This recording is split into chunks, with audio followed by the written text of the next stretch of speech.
Salut Martin. Salut Guillaume.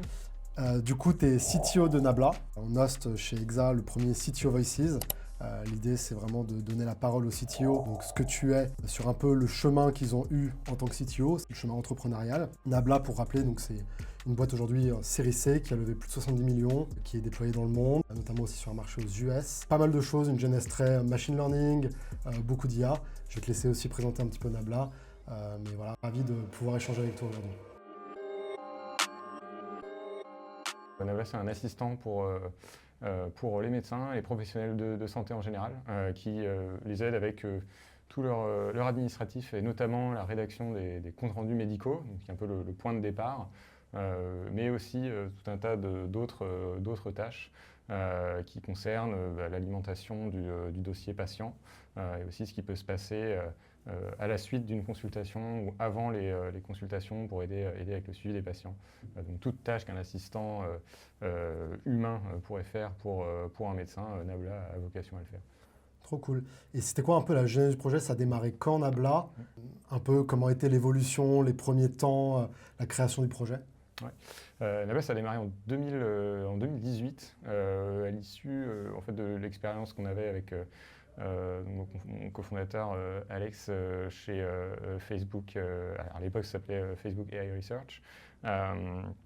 Et des discussions qu'on avait eues avec notre associé Delphine sur les applications que pouvaient avoir justement les derniers développements de la recherche en IA pour aider sur avoir un impact phénoménal sur certains cas d'usage, à commencer par les médecins. Donc nous, on a travaillé sur des thématiques d'IA depuis très longtemps, beaucoup sur des questions un peu de traitement du langage. Pendant très longtemps, il y a eu pas mal de hype sur on va faire des chatbots et des choses comme ça. Et nous, en fait, notre vision, c'était plus qu'avant d'essayer de faire ça,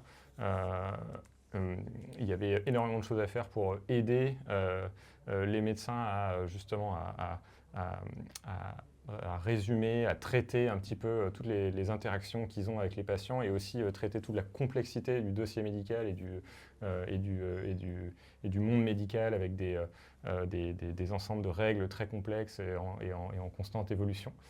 Et en fait, les modèles de langage, à l'époque on les appelait les LM, même pas les LLM, étaient en train de donner des résultats très très prometteurs sur ce domaine-là et on se disait super, on va pouvoir vraiment les appliquer à quelque chose qui nous tient tous à cœur. Ouais, est-ce que 2018, c'est juste après la sortie des Transformers? 2018, c'est GPT-1 en fait. Ouais. Et c'est un peu intéressant de voir cette évolution. Du coup, vous avez démarré avec des modèles type BERT. Ouais, voilà, c'est ça. Ouais, à l'époque, effectivement, ce qui faisait un peu les titres, alors c'était encore de la presse spécialisée avant d'être les titres, avant de la presse généraliste un petit peu plus tard. C'était effectivement les Transformers, c'était un peu la grande avancée.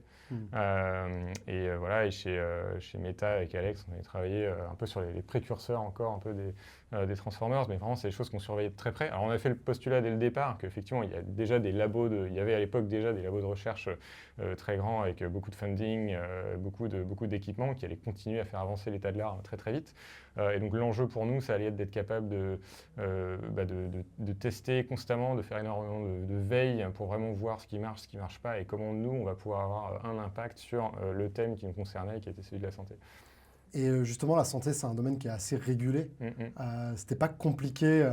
Enfin, on voit souvent parfois, surtout sur les pans techniques, quand on s'adresse à des marchés régulés, parfois il y a des complexités au niveau des implémentations, d'intégration. C'était des choses que tu as anticipées dès le début, que tu avais conscience au début quand tu as démarré? Oui, alors bien évidemment qu'on en avait conscience, c'est quelque chose qui ressort assez évidemment. Voilà, qui ressort très vite. Maintenant, c'était plus important pour nous de travailler vraiment sur un sujet qui nous tenait vraiment, vraiment à cœur.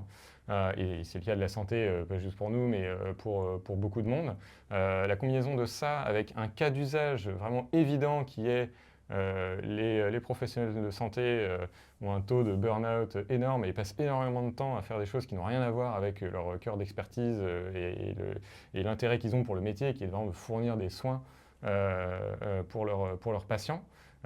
Et l'IA semble tout indiquer pour aider avec ça. Maintenant, il y a des barrières à l'entrée, des obstacles à surmonter. Il y a des régulations qui sont là, des réglementations qui sont là pour des excellentes raisons.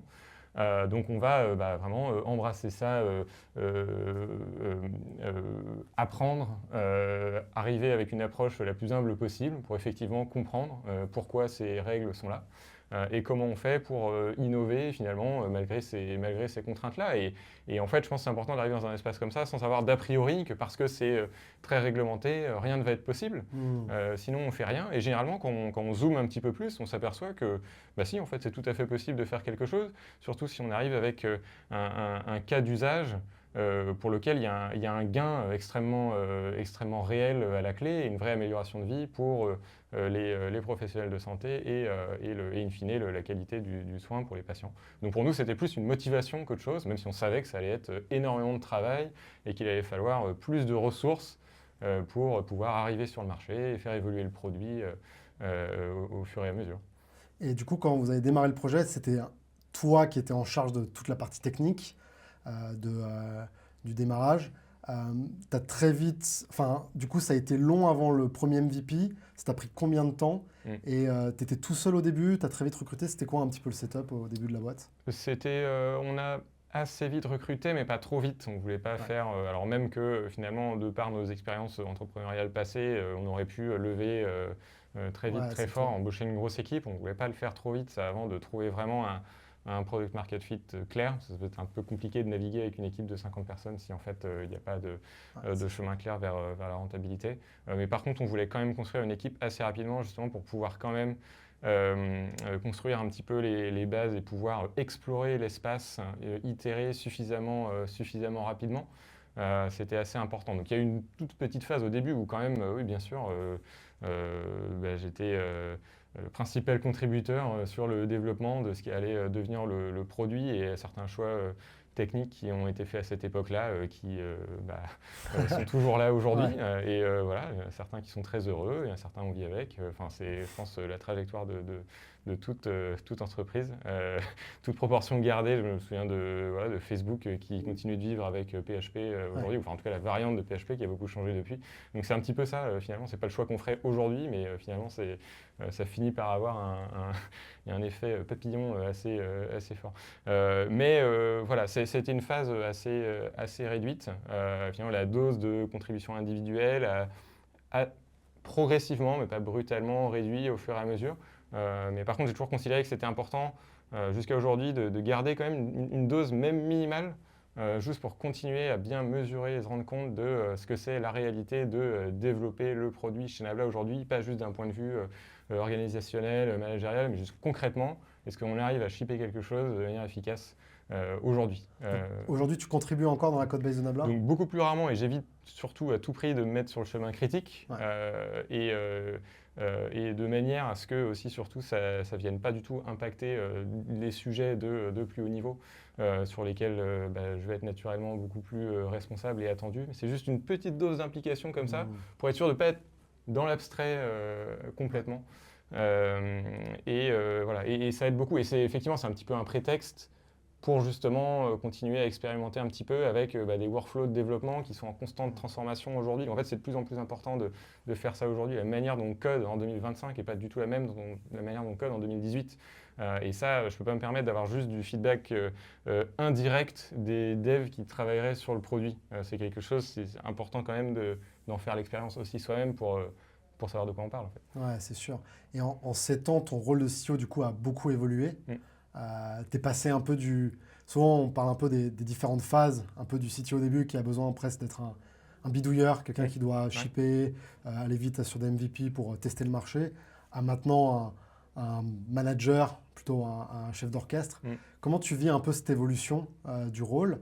Est-ce que c'est quelque chose qui se passe bien pour toi et un peu, comment tu as vu un peu cette évolution à travers le temps? Ouais, donc effectivement, ce qui nous a beaucoup tous amenés vers le métier, souvent, c'est un petit peu l'angle, la bidouille, cette impression c'est un peu l'équivalent numérique de bricoler un petit peu dans son garage, de construire un petit peu des choses nouvelles.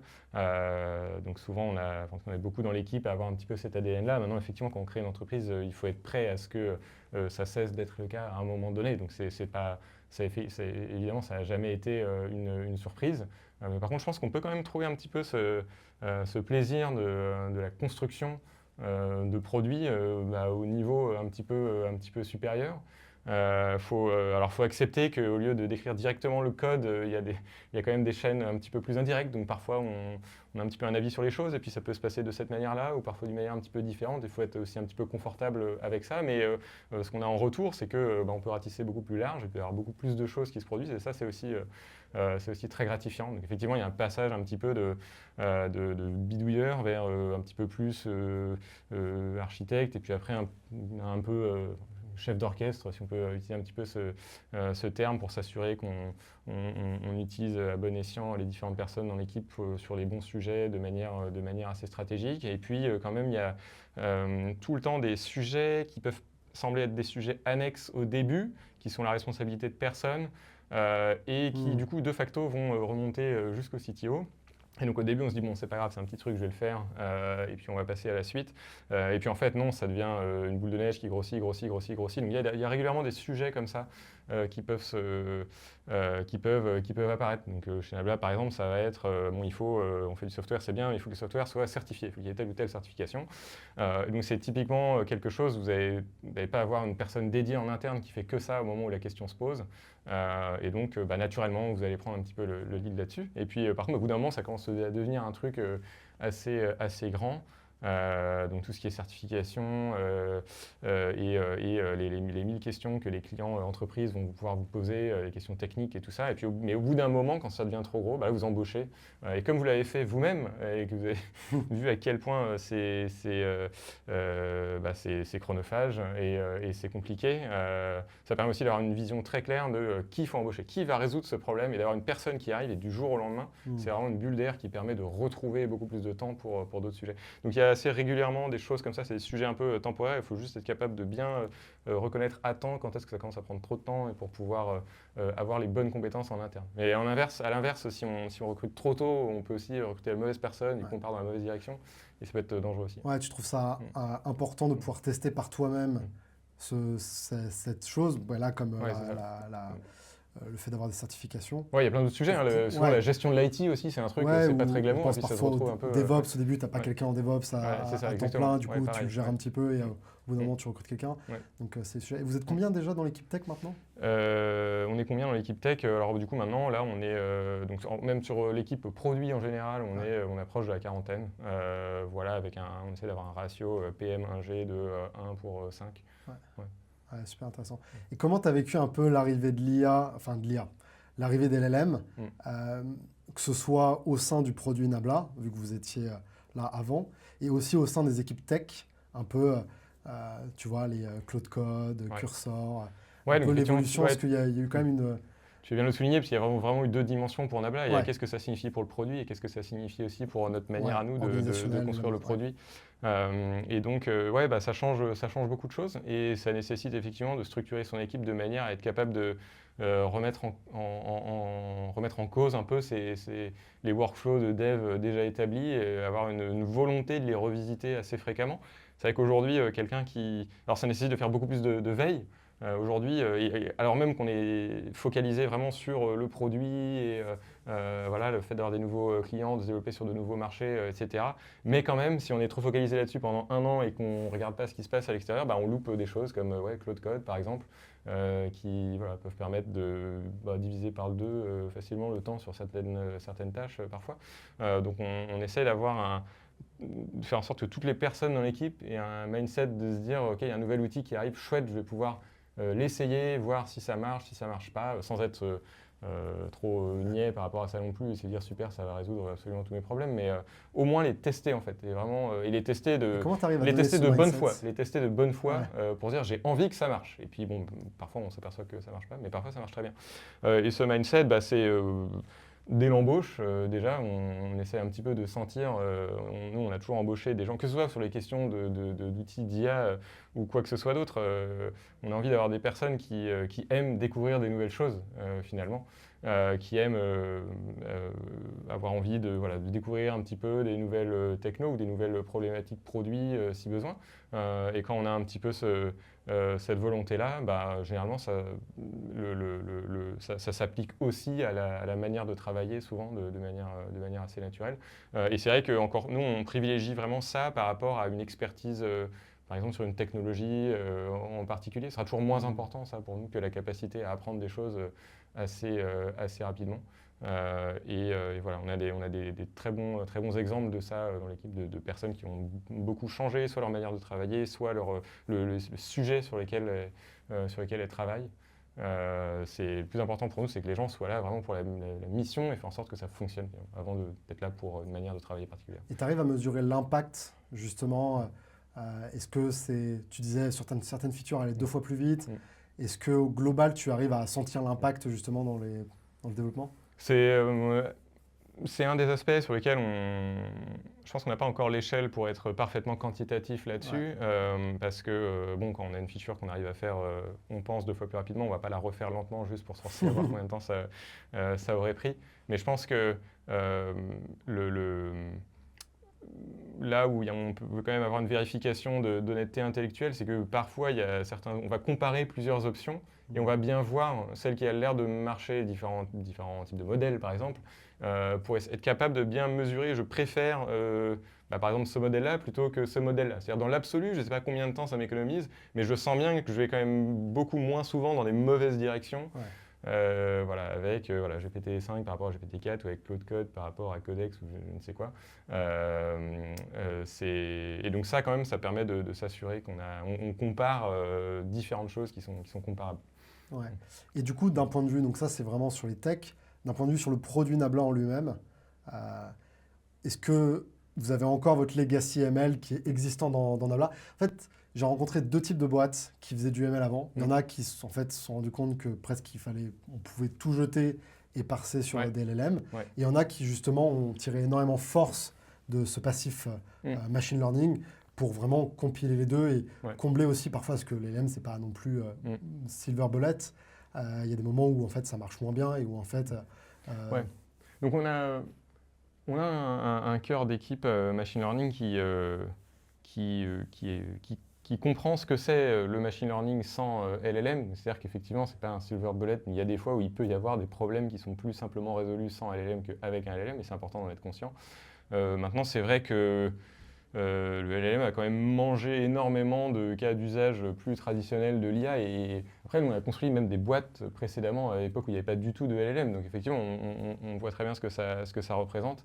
Mais aujourd'hui, de fait, la plupart des tâches en première approche qui concernent le traitement de données non structurées, langage naturel, le LLM reste souvent le point d'entrée aujourd'hui. Mais par contre, il y a beaucoup de questions sur est-ce qu'on veut un gros, un petit, un fine-tuné, un pas fine-tuné, third party, maison, tout ça, il y a quand même beaucoup de questions. Mais après, il y a par exemple, aujourd'hui, pour notre moteur de speech-to-text, moteur de speech-to-text médical, donc on avait benchmarké beaucoup d'options existantes et c'était pas suffisamment bon. On a développé le nôtre qui est meilleur. C'est une brique de ML qui est à part aujourd'hui. Et donc, on continue de monitorer un peu tout ce qui se passe, à la fois en termes de LLM, mais pas seulement. Trop cool. Le but aussi de cette discussion, c'est que donc de mettre en avant des parcours de CTO, des parcours entrepreneuriaux. Et si tu avais un peu un conseil à donner, donc toi, c'était un peu cette âme très entrepreneur. Si tu avais un conseil à donner à quelqu'un qui cherche à se lancer en tant que CTO, qu'est-ce que tu dirais à des personnes qui nous écoutent? Je pense que il y a des facteurs à pas négliger. Peut-être parmi les 2 plus importants que je vois, c'est alors déjà, à moins que vous soyez solopreneur, comme on dit, si vous avez des cofondateurs, il faut vraiment que le fit soit extrêmement bon et que vous puissiez vraiment avoir une confiance énorme, notamment pour tenir dans les moments difficiles. Donc il faut vraiment pas avoir le moindre doute là-dessus pour se lancer, parce que ça va être ce qui va être le plus important pour tenir dans la durée. Et un autre truc qui aide vraiment à tenir dans la durée, c'est de travailler sur un sujet qui motive vraiment et qui fasse que, encore une fois, dans les moments difficiles, Vous allez vous dire, bah, je tente vraiment le tout pour le tout, j'essaye, je fais mon maximum. Si jamais ça devait ne pas marcher, bah, au moins ça aura quand même valu le coup. Parce que c'était une mission qui, je pense, est importante. Donc voilà, je pense que c'est important de ne pas non plus choisir son sujet à la légère ou avec une vue trop court terme. Il faut vraiment se voir, je pense, travailler dessus 10 ans plus tard et se dire est-ce que je serais fier finalement d'avoir fait ça. Trop cool. Écoute, Martin, merci pour la discussion, Merci c'est à toi. super cool. Et puis, voilà, Non, bah, ravi de cette discussion. trop cool. Je pense qu'on est bon.